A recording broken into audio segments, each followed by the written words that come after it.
We gotta hold everybody. We gotta hold everybody up. We gotta hold everybody. We gotta hold everybody up. Hold everybody up. Up, up. Hold everybody up. Up, up. Hold everybody up. Up, up. Hold everybody up. We gotta hold everybody. We gotta hold everybody up. We gotta hold everybody. We gotta hold everybody up. Hold everybody up. Up, up. Hold everybody up. Up, up. Hold everybody up. Up, up. Hold everybody up. Last time, here we go. We gotta hold everybody. We gotta hold everybody up. We gotta hold everybody. We gotta hold everybody up. Hold everybody up. Up, up. Hold everybody up. Up, up. Hold everybody up. Hold everybody up.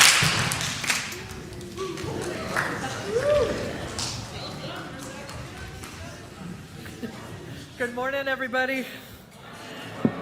Welcome to First Universalist Church. My name is Jen Crow. I'm one of your ministers here. I use she, her pronouns. Welcome, welcome to First Universalist.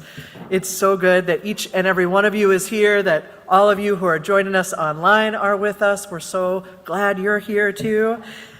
We're grateful today for the opportunity to share in worship. Thank you to Dr. Glenn Thomas and Amy K. Bryant, to Rob and John on tech, who are making all of our sound and tech work, to our ushers and greeters and artists who make this space beautiful and welcoming, to everybody who's caring for our building and grounds, to all of you for showing up today.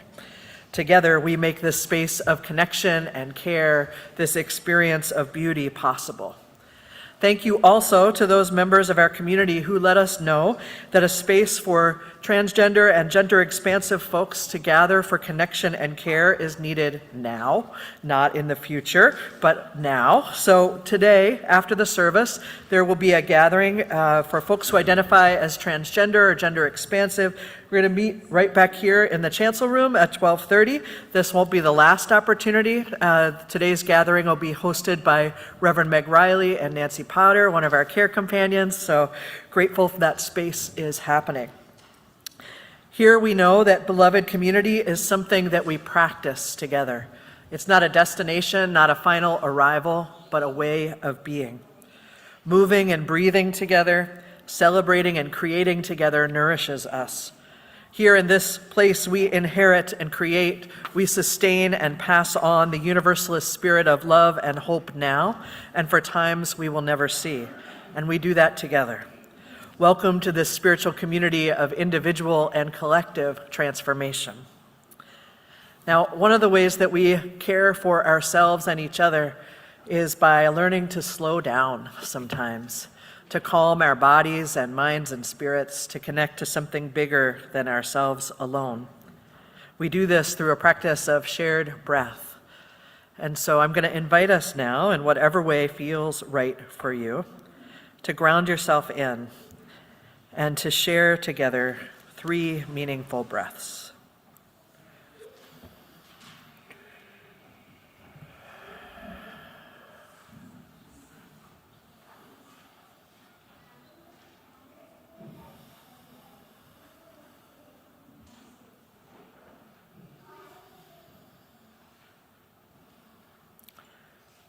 From this space of connection and calm, we remember the hopes and promises that keep us together.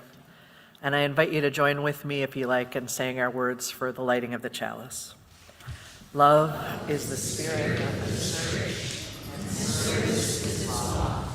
And this is our great covenant, to dwell together in peace, to seek the truth in love, and to help one another. So one of the other things we do together is practice flexibility. Practice being open to change, open to new things, and open to play. So I'm going to need probably 6 or 7 volunteers, a variety of ages. Now, way to go. Nobody is volunteering before I tell you what the job is, which is really a good thing. So, you're learning. I love it. So, the 6 or 7 people that will be together in a circle up front here, your job is going to engage in a game of imaginary catch. Okay? So, you'll be playing catch with an imaginary object.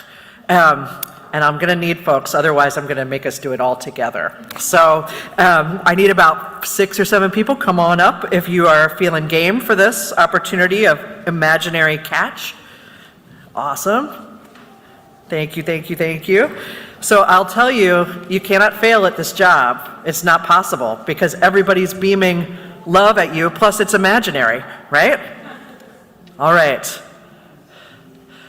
So your job, like I said, is going to play catch.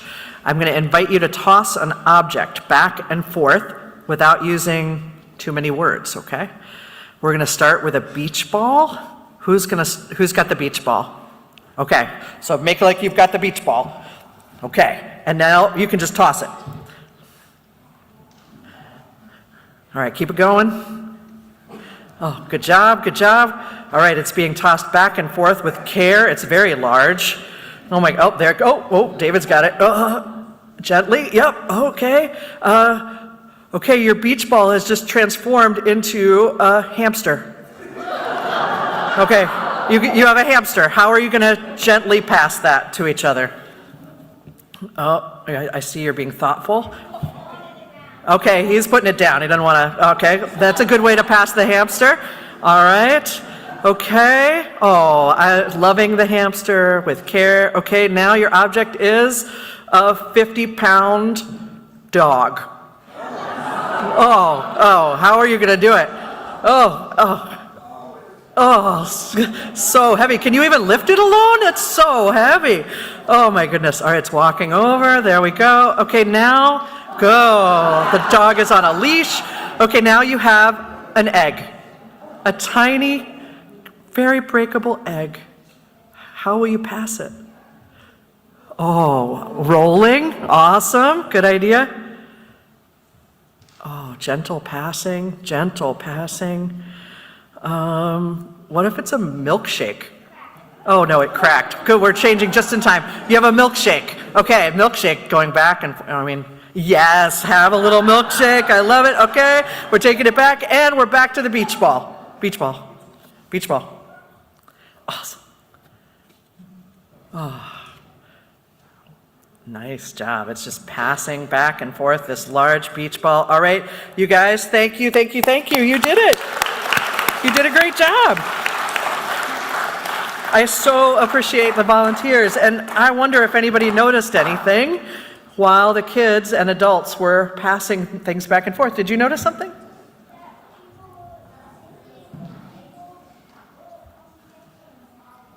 That people were saying things to people who were catching it. Maybe some encouragement or some how-tos. And different ideas, that's right. People had different ideas about how to do it. What did you notice?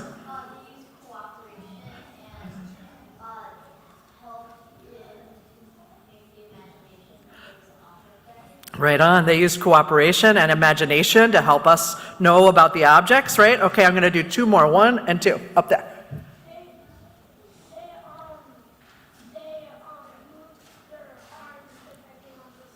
That's right. They moved their arms depending on the size. That's right. And how about you?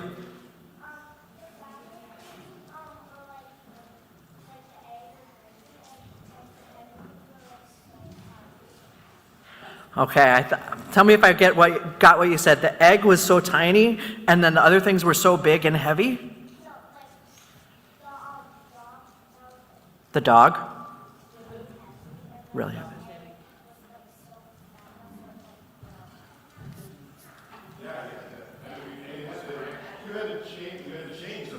You had to change the form. Because the egg was so small, and the dog, for instance, was so heavy. That is so right. You can't carry them the same way. You cannot carry them the same way. And maybe you're already guessing what I'm trying to get at here, which is that sometimes when we encounter each other or different situations or different beings, we need to shift how we hold each other. We need to change how we are so that we can actually meet one another in the fullness of who we are. So thanks for practicing with us, and thanks for getting us in that mode of flexibility and creativity and play and shifting, which is such a thing we need. So we have had some time together, all together in this beloved community, and children and youth, it is just about time for you to move into your own space, but knowing that your journey as you go is part of something larger. We are connected wherever we are. The light and love of this church is yours to carry, and it guides and grows with you as you grow and care for each other. So will our lantern bearer and flag bearers please come forward? This lantern will lead the way. It reminds us that even as we move into different spaces, we are united in spirit and in purpose.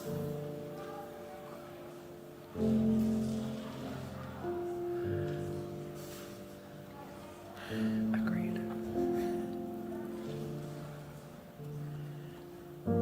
With the lantern and the light leading the way, our kindergartners and first graders can follow their flag bearer down the aisle to class. Our second and third graders can follow their flag bearer. Our fourth and fifth graders following their flag bearer. As all of our young ones head to their classes, we remember that we are on a shared journey. Some of us stay here to reflect and grow while others move into new spaces. But we are all connected wherever we are. Let's sing together as we move in different directions.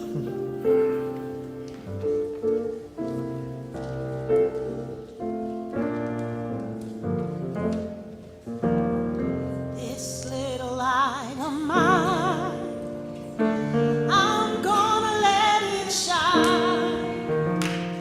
This little light of mine, I'm gonna let it shine. This little light of mine, I'm gonna let it shine. Let it shine, let it shine, let it shine. Everywhere I go. Everywhere I go, Everywhere I go, I'm gonna let it shine. Everywhere I go, I'm gonna let it shine. Everywhere I go, I'm gonna let it shine. Let it shine, let it shine, let it shine, let it shine. Let it shine, let it shine, let it shine.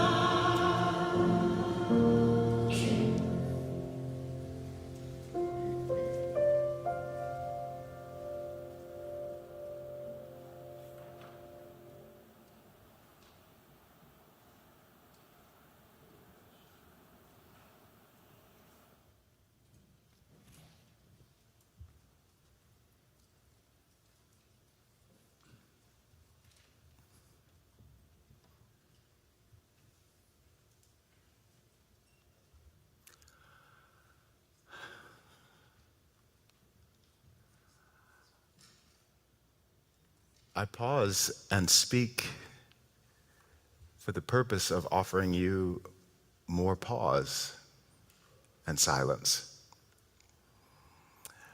I welcome you to gather around a time of quiet keeping and a time of prayer as a community. It matters what we say, the power of our words. It matters just as much that we, with grace and growing wellness, can keep our silence and listen for the call of the earth, the call of spirit. to be one with mystery, to seek peace. So, a bit of extended time, just a couple minutes. I invite you to do with this time what you need to do with the time. I'll watch the clock. Will you keep the silence?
I invite you to take your time now as you leave the silent space.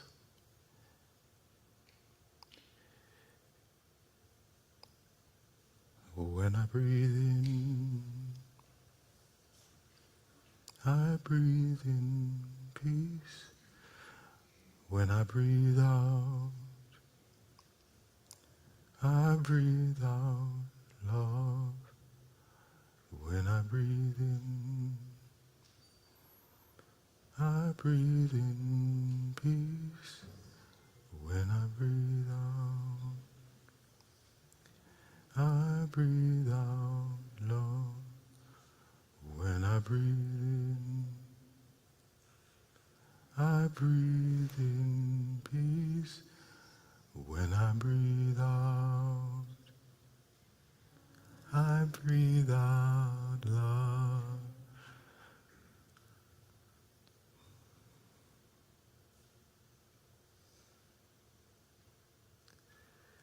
In this space of deepened presence, I welcome you to pray with me. Here's how we pray as a community. We invite each other to share the joys, concerns, mysteries, truths of our lives with each other. To speak them aloud or to keep them in the silence of our own heart. And our job as a community is just to be present, to hear them, and to respond. You are not alone. We are holding it together. And to mean it.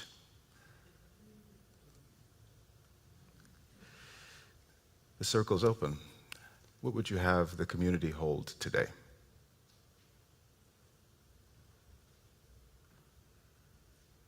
I asked for prayers for my brother Steve. He's in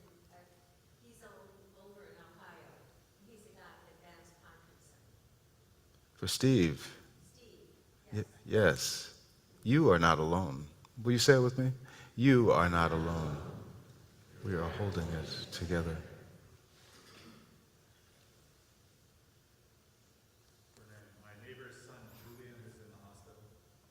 For your neighbor's son Julian, who's in the hospital. You are not alone. We are holding it together. I remember my best friend in college from 55 years ago, Sil Jones, is on the cover of the Star again this week. He had a disabling stroke 4 years ago, but the last 16 months I visited him at the Shalom home. And he said I could be a writer someday, and I did write a book. I will remember him always, and I am going to publish a book someday that I started to write together. He died 2 weeks ago this evening. He's in the paper again today. Did you say Estelle? Sil. Syl. S-Y-L Jones. Yes, thank you. For Syl Jones's life, for the inspiration that surrounded and filled that life, and for the power of writing that continues that memory. You are not alone. We're holding it together. For my friend Kate, who was diagnosed on Friday with ovarian cancer. For Kate, facing a diagnosis of ovarian cancer, you are not alone. We are holding it together. My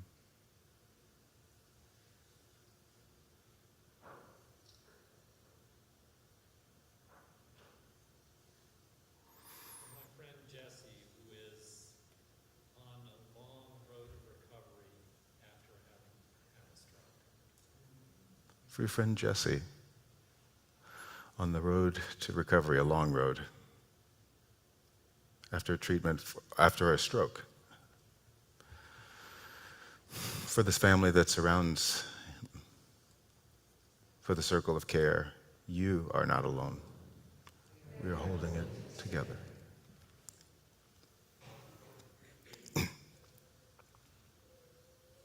For those struggling with addiction and the families and friends who love them. For those struggling with addiction and the families and friends who love them, you are not alone. We are holding it together.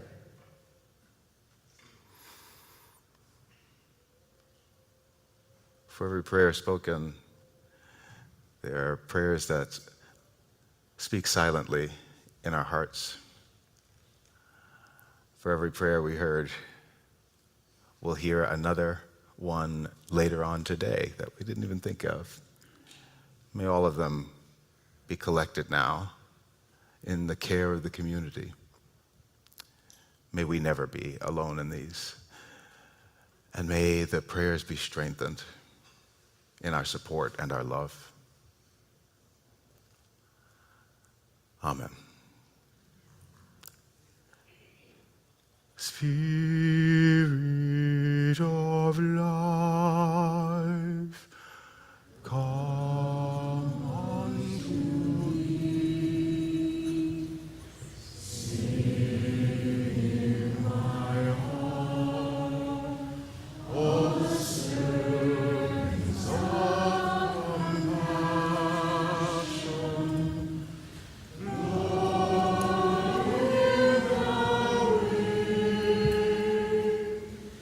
Lord,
In our times together on Sunday mornings and beyond, we move and practice many spiritual practices together.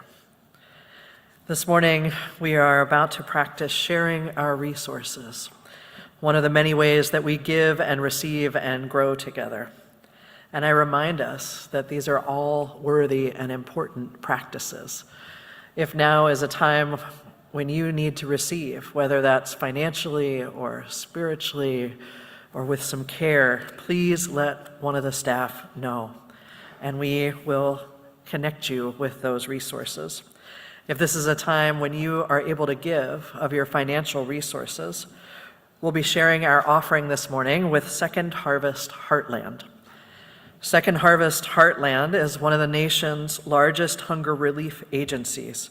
It focuses on making sure that healthy, nutritious food gets to households who need it. And every day they are working to source and distribute food efficiently, to advocate for effective policies and programs, and invest in new ways to end hunger in the heartland. We know there is more than enough food for everyone. It does exist. We just need to get it to one another and to engage in this practice of sharing. So I invite our ushers to come forward and for us to receive this morning's offering.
Accepting this. Yes, it is true.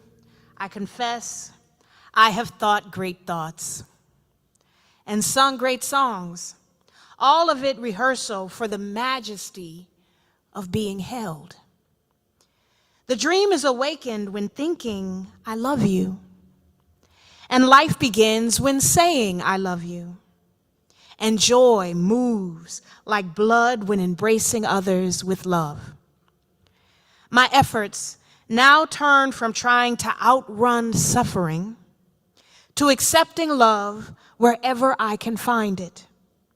Stripped of causes and plans and things to strive for, I have discovered everything I could need or ask for is right here in flawed abundance. We cannot eliminate hunger, but we can feed each other. We cannot eliminate loneliness, but we can hold each other. We cannot eliminate pain, but we can live a life of compassion. Ultimately, we are small living things awakened in the stream, not gods who carve out rivers. Like human fish, we are asked to experience meaning in the life that moves through the gill of our heart. There is nothing to do and nowhere to go. Accepting this, we can do everything and go anywhere. The Wisdom of Mark Nepo.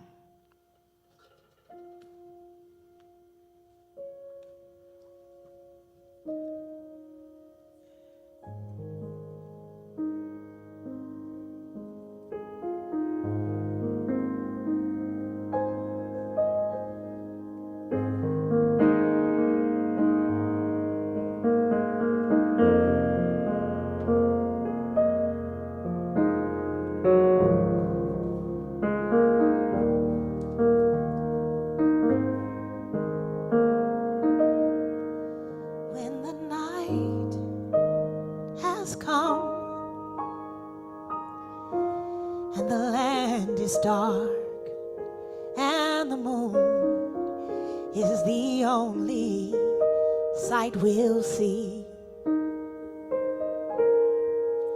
No, I won't be afraid. No, I won't be afraid. Just as long as you stand by me. And darling, darling, stand by me. Oh, stand by me. Oh, stand by me. Stand by me. If the sky that we look upon should tumble and fall, or the mountains should crumble to the sea, I won't cry, no, I won't shed a tear, just as long as you stand by me. And darling, darling, stand by me. Oh, stand by me. Oh, stand by me. Stand by me. And darling, darling, stand by me. Oh, stand by me. Oh, stand by me. Stand by me. Stand by me. Oh, stand by me. Oh, I need you not to leave me. Oh, stand with me. Stand by me. Stand by me. By me. Oh, stand by me. Oh, stand by me. Stand by me.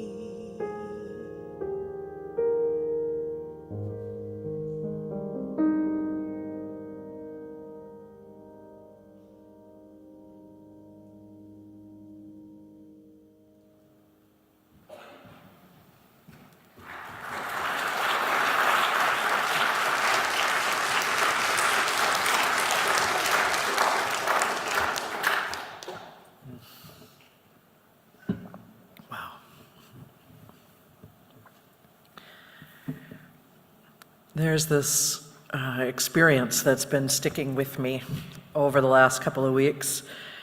It's an experience that I had and some of us had together here at the post-election vigil, happened the day after. And folks were joining us online, we're here in the sanctuary.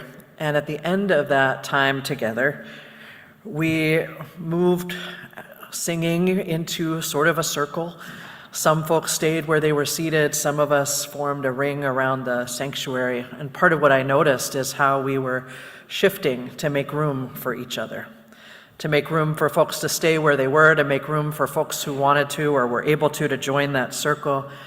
And we sang together, and then at the end, I said something like, look around at each other. Feel each other's presence. We're here together. Here in this ever-expanding and never-ever constricting circle here, feel each other's presence, because we have each other's backs right now and in the days ahead. And we are going to grow this circle, this ever-expanding circle. We've got each other. I've had that experience kind of just sitting with me. I'm grateful for it. And then I came across this writing from the poet and activist Andrea Gibson, who you've heard a lot about from me in recent weeks. Gibson sent out a post-election letter to a friend, and in it they shared this. They said, "Last April, after 2 years of chemotherapy, when my oncologist told me the cancer was now considered incurable, I felt the expected fear and grief, but something I didn't tell you was this. I also felt relief. Why relief? Because when I heard the system say, 'We can't save you,' it was the first time since my diagnosis that I felt as if my life was in my hands. Watching the election, I felt something similar: grief, fear, then the thought, our lives are in our hands. They always were, but it's clearer than ever now." The words of the poet. When I heard the system say, "We can't save you," I remembered what has always been true. Our lives are in our hands. We are in each other's hands. We are in each other's hands. It's as simple as that. There's relief in this and challenge in it too. There's loss for those for whom the systems have worked in some ways. Maybe there's relief for those for whom the systems of power have never worked, a reckoning with reality, a reckoning with what is true, and a remembering that we are in each other's hands. In this community and the other communities that we choose and that we create, it is us. We will care for each other. We will heal each other. We will keep each other safe. We will be sources of joy and creativity and comfort and wonder and accountability for each other. We will help hold each other up to return to the values, the hopes, the aspirations of who and what we might be in the world. We will do this with and for each other. We are in each other's hands. We are now. It has always been true, and it is clearer than ever. As I've been sitting with both of these images, us in a circle saying to each other, we've got each other. As I've been sitting with the poet's words about the systems aren't going to save us, so now what do we do? I've been remembering, too, another experience I had here in the sanctuary. It was actually at our finance update meeting, and I didn't have a speaking role in this part, and so I was holding a baby while the parent was up sharing part of the stewardship report. And as I was getting to hold that baby, I found my own body just naturally moving into the shape it needed to support that little one, right? My hand naturally goes to the back of the head. My other hand naturally supports its bottom. We move together, right? Whenever I even see somebody holding a baby, I can hardly not just start rocking in place, right? I jut out my hip, I'm like, ready, here we go. And part of what I noticed about that is how easily, instinctively, intuitively, we shift to care for each other. It's easier, maybe more obvious, when it's a brand new life, maybe when it's a tenuous life, maybe when it's at the end of life. But we know what to do, and we do it instinctively. I was talking with Dr. Glenn Thomas about this earlier in the week, and he said so clearly, we know what to do when a life is on the line, and we just do it. We just hold each other and care. And as I know you know, this is a time when lives are on the line. Ours, each other's, people who are not in this room. And so how will we shift? How will we hold each other? How will we care? How will we be different? How will we build the skills that we need to to meet this moment. How are we going to do that together? We're in a particular moment right now in the life of our country, in the life of our faith community, in our own individual lives. And one good piece of information I think I have for us today is that the skills we can build that are going to be useful for the aspirations of our country, the skills we can build that are useful for the aspirations of this church, the skills we can build that are useful for our own spiritual development and the building of beloved community, these skills are one and the same. And we have the resources we need, maybe in flawed abundance, to do that learning and growing right here. This is the good news. So we know how to shift when we need to. Maybe we forget that we need to all the time.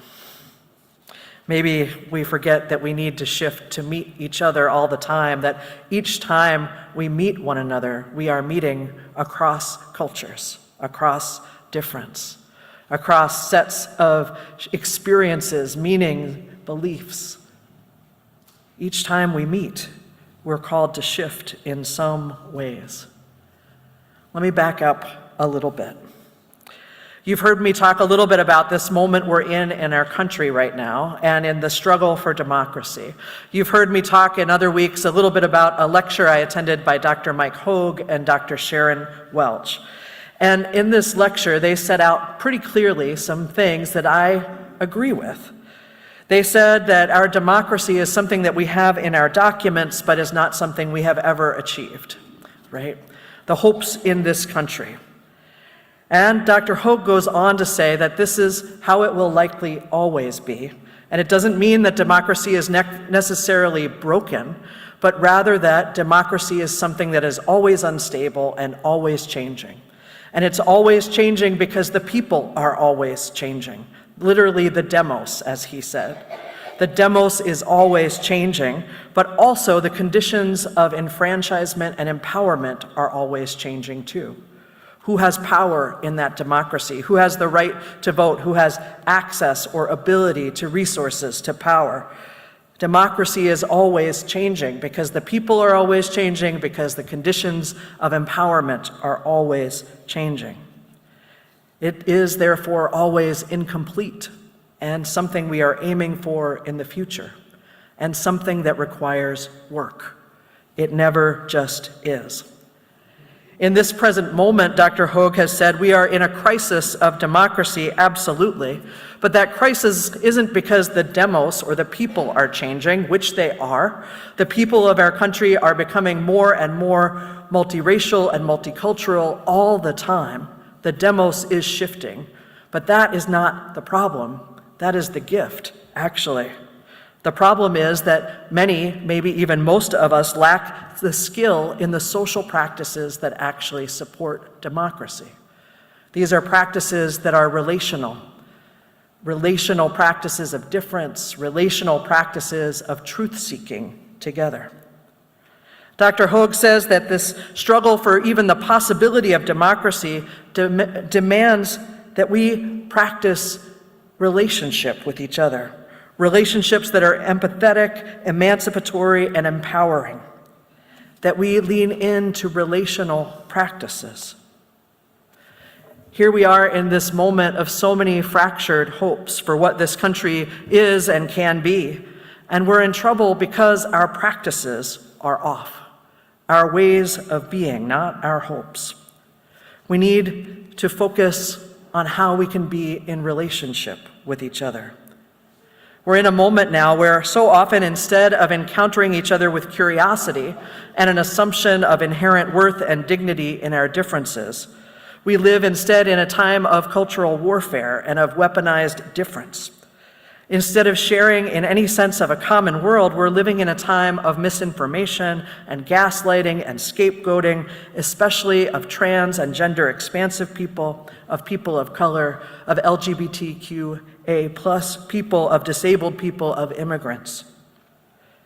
The social practices that are required of us in our struggle to bring about actual democracy are practices of coalition building, of intersubjective truth-seeking, of being in relationship with each other in ways that move past friend-enemy and into belonging and loyalty.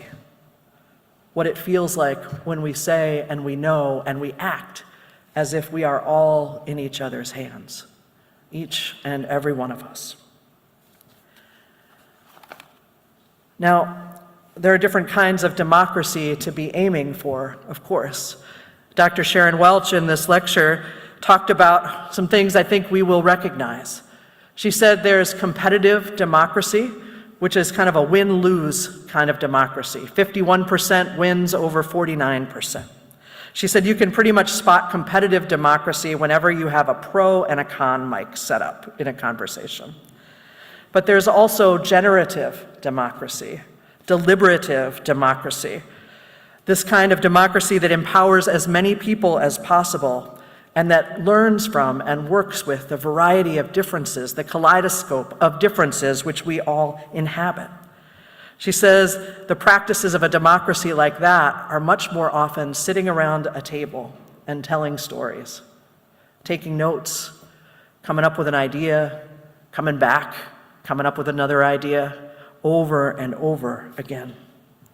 In this moment we're in our country, we're getting to competitive democracy at best, but not to generative, deliberative democracy that really brings each person in.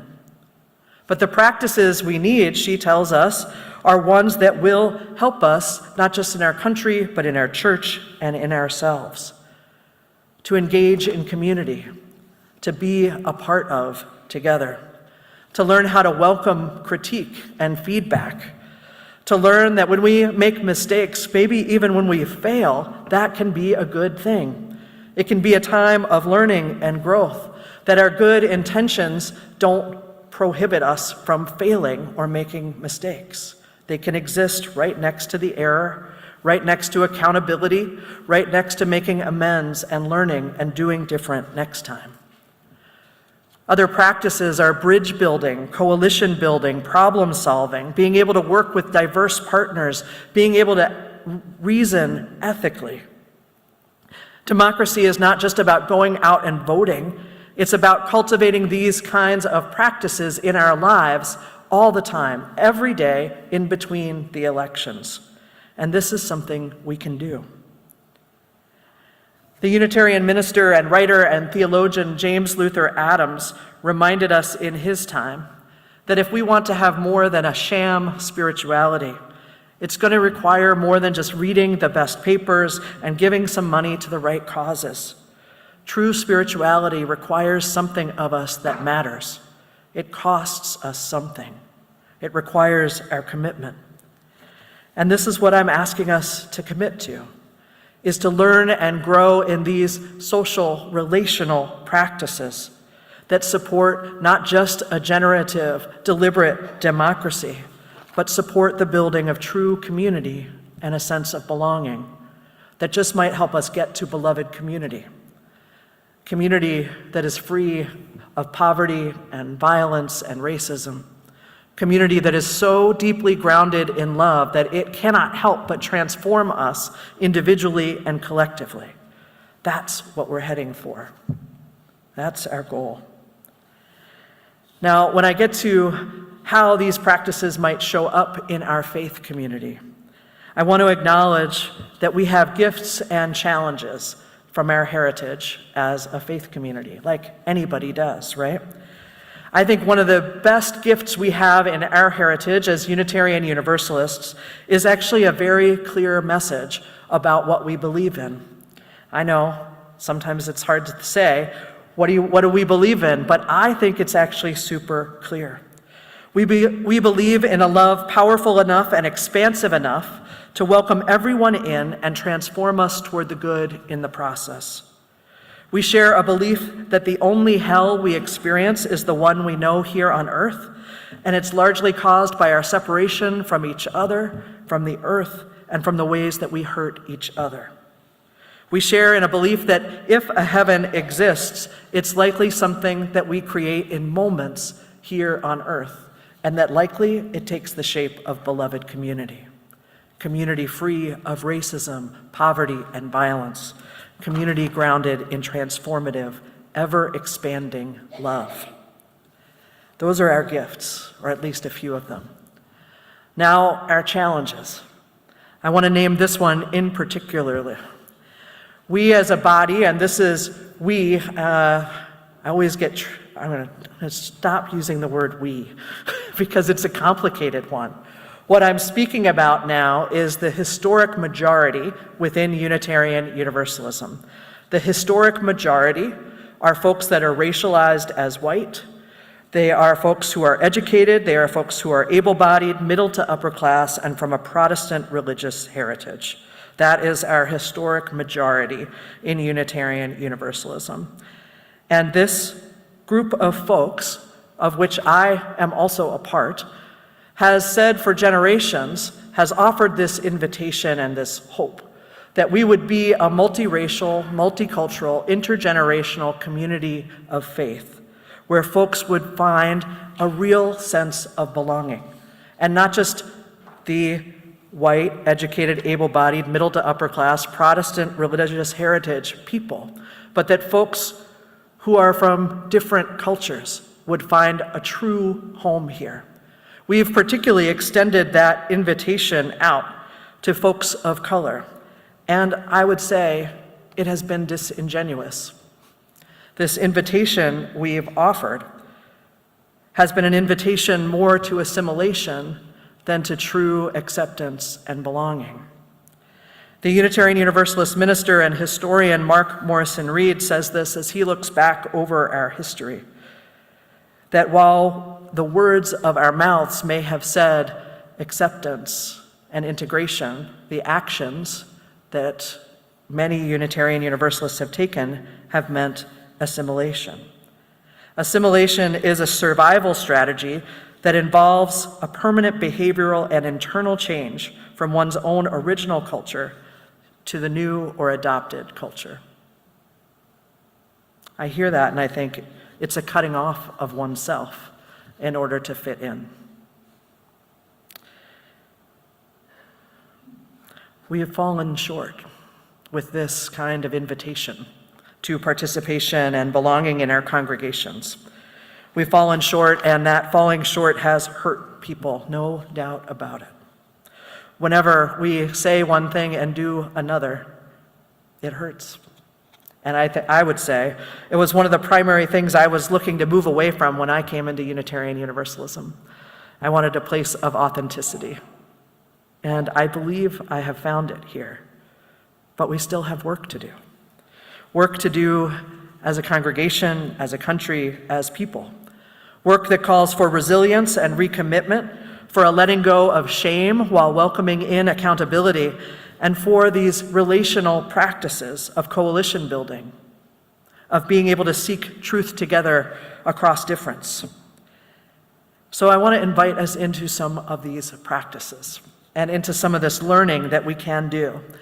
I want to tell you that over the last year and a half, I've been working with a particular tool to help me in my own journey in this. I've been working with something called the Intercultural Development Inventory, also known as the IDI. Don't leave me now because I'm using an acronym and really long words. I've been using this tool at church and on my own, and Reverends Ashley and Arif have been doing so too, and so is your board of trustees. Martha Moriarty, a member of our church, has been leading us in these efforts and has been coaching and supporting us as we've been learning. Now, the staff have also started using this tool, and some of our church committees as well. The Intercultural Development Inventory assesses intercultural competence, which is the capacity to shift cultural perspective and appropriately adapt behavior to cultural difference and commonalities. It's the ability to shift. The IDI is used around the world. It is effective cross-culturally. It's a tool to help us assess and build cultural competence. Now, I have found this tool very helpful because one of the things it does is offer up a real picture of where I am on this learning continuum, of how can I and how do I actually shift with care when I need to truly meet other people. It gives me a perspective that's not just my own. I don't know if this happens to you, but most of the time when I'm trying to grade myself on how I'm doing in a particular thing, I will either grade myself way worse than I'm actually doing or way better than I'm actually doing. So I tend to go to either side of this idea when it's time for a self-assessment. This tool gives an actual assessment of where am I in my intercultural competence and learning. And I've been using it as a roadmap to help me learn and grow over the last 18 months or so. Part of what I really love about this particular approach is that it's developmental. It doesn't put you on the continuum as good or bad, or worthy of shame or worthy of praise. It puts you on the continuum in a way that you can learn, a way that we can let go of what shame is doing to us and move us toward real connection. The other thing I love about this tool is about its broad understanding of culture. We often will start a conversation in staff now or in different groups I'm in by asking, how do we do things around here? How do we do things around here? How would you know? What are the regular practices? What are you observing when you move into a space or into a conversation? What are the regular kind of ways we do something? This is culture, how we do things. The way we do things is based in shared meaning, and shared meaning is based in shared beliefs and shared values, and these drive our behaviors and our practices, our ways of doing things. Culture is not limited to skin color or particularly one identity or another in this model. Instead, culture is a pattern of shared beliefs. It's the group you feel you belong to, groups that share patterns of basic assumptions and ways of making meaning. And these groups, these cultures, exist across generations and socioeconomic status and ability and all kinds of things. Culture shows up when we ask, how do we do things around here? Maybe you can bring that question, even just in your own mind, when you are with other people. Maybe you'll have an opportunity to do that more over the next weeks and months. Maybe if you find yourself at a dinner table at someone else's house, you can look around and notice, how do they do things around here? How is it the same or different from me? What does it mean? How do I do things? When I think about culture in this way, I think about how people communicate across different generations. I don't know, maybe you've noticed this too. Do you want to talk face to face? Do you want to send an email? Do you ever pick up the phone? Do you ever listen to your voicemails? How about email? Blue Sky, Facebook message, Snapchat, a million other ways of communicating I don't even know about because I am old now. How we communicate is one of the expressions of culture. Then get into other pieces. What music inspires reverence? What words or symbols offer you comfort? What means welcome, really welcome, beyond the surface? I take us back to that idea from the beginning, from when we were playing our game and tossing different objects back and forth, when I was imagining holding the baby, when we imagine how we shift to meet each other when life is tender and tenuous. We shift. There's so much shifting to do.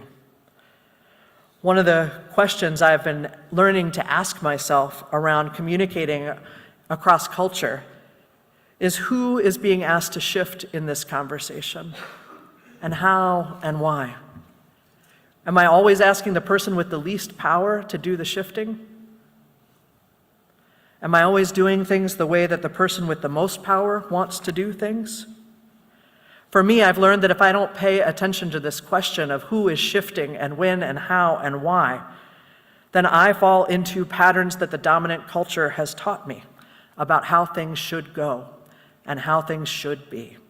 And I replicate the very systems that are broken in the first place. Who shifts? When and why and how? Is it always the person with the least power? This will not get us to beloved community. We are in each other's hands. That's the truth. And I am inviting us all into some of the learning and growth that I and others in the church have gotten to be a part of. So you'll see a slide come up. What I want to invite us into is each of you, if you would like to participate in this assessment and learning process, to go ahead and take the IDI, this assessment tool that lets us know how and where we are, how we do when we meet across culture. The best thing about it is it's not just an assessment. You don't just get like a word or a number. You get a conversation with somebody who can help you move through this and learn. And then you get the gold, which is the roadmap, the Intercultural Development Plan. This is the roadmap I've been working with for myself to help me grow in my own learning and in my own practices so that I can move into being more adaptive in my ways of being and meeting people across culture. This is a way we can grow in our relationships. We can grow at church. We can grow as a country. As the social and political landscape that we live within changes in the months and years ahead, we are going to be called on again and again into discernment about this congregation's particular role in offering spiritual nourishment, community care, and faithful action that empowers and protects and stands in solidarity with the most vulnerable people in our community and our planet. So now is the time to do some stock taking, to take a look at our resources. What are we good at? Where do we need to learn and grow? What are our liabilities? What do we need to learn and learn fast? What spiritual practices, what practices of beloved community can we lean into? And how can we support each other together? On November 6th, the author Rebecca Solnit shared this. She said, "You are not giving up, and neither am I. The fact that we cannot save everything does not mean we cannot save anything, and everything we can save is worth saving. You might need to grieve or scream or take time off, but you have a role no matter what. And right now, good friends and good principles are worth gathering in. Remember what you love. Remember what loves you. Remember in this tide of hate what love is. The pain you feel is because of what you love. You can be furious. You can scream in your car or off a cliff, but you can also get up tomorrow and water the flower pots and call someone who's upset and check your own equipment for going forward. A lot of us are going to come under direct attack. And a lot of us are going to resist by building solidarity and sanctuary. Gather up your resources, the metaphysical ones that are heart and soul and care, as well as the practical ones. Take care of yourself. Remember that taking care of something else is an important part of taking care of yourself, because you are interwoven with the 10 trillion things in this single garment of destiny that has been stained and torn, but is still being woven and mended and washed. We are in each other's hands. Let's build our skills.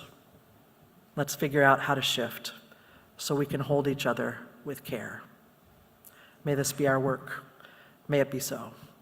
Amen.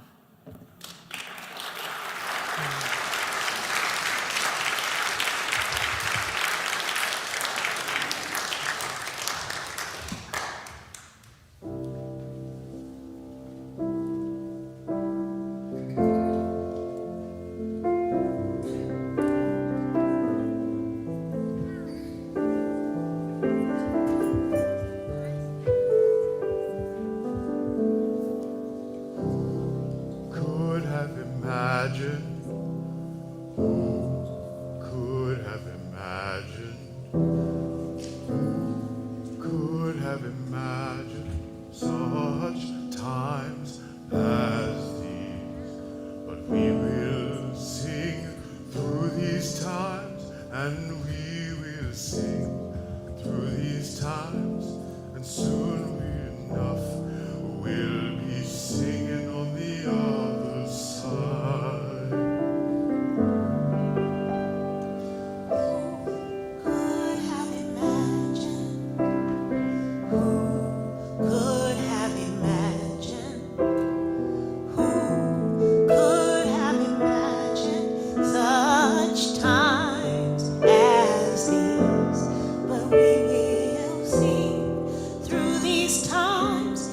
Yes, we will see through these times. We'll be singing on the other side. One more time. Could have imagined, could have imagined,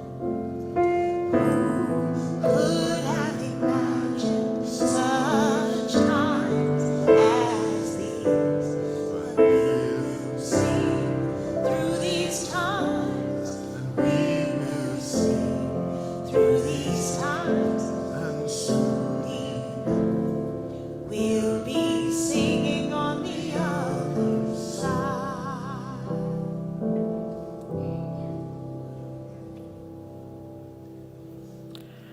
We will move through these times in community with each other. And remind us that for those who want to gather, who identify as transgender or gender expansive, there's space right up here in the chancel room at 12:30 to connect for care and support, with Meg Riley and Nancy Potter hosting that space. Join us next week for service at 10 a.m., one all ages service at 10 a.m. Or join us on Thanksgiving morning for an interfaith Thanksgiving service at 10 at Hennepin Avenue United Methodist Church. Being together will be more important than ever. We are in each other's hands, beloveds. Let's hold one another with tenderness and care. Amen.